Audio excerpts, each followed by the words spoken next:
Absente de la Biennale de Venise depuis 2022, la Russie est de retour dans la cité des Doges. De retour, certes, mais sur la pointe des pieds.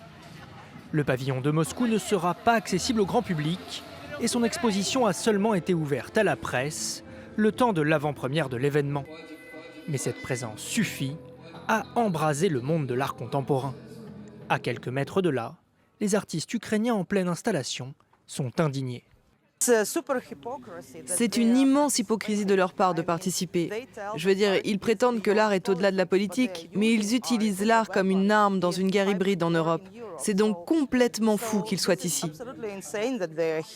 Dans la foulée, des voix se sont également élevées pour protester contre la présence d'un autre pays invité, Israël.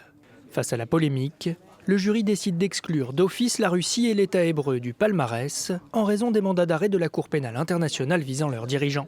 Quelques jours plus tard, les 5 membres annoncent leur démission. La 61e édition de la Biennale de Venise aura quand même lieu, mais seul le public décernera des prix cette année. Une première pour le plus ancien festival d'art contemporain au monde. Je pense que ce qui a été très contesté, c'est la présence de l'État-nation au sein de l'espace d'exposition. Et nous voyons à quel point cela peut créer des tensions, surtout au milieu du chaos politique dans lequel nous nous trouvons. L'invitation de la Russie a aussi suscité la colère de Rome et de Bruxelles. Le ministre de la Culture italien a annoncé boycotter la cérémonie d'ouverture qui a depuis été annulée.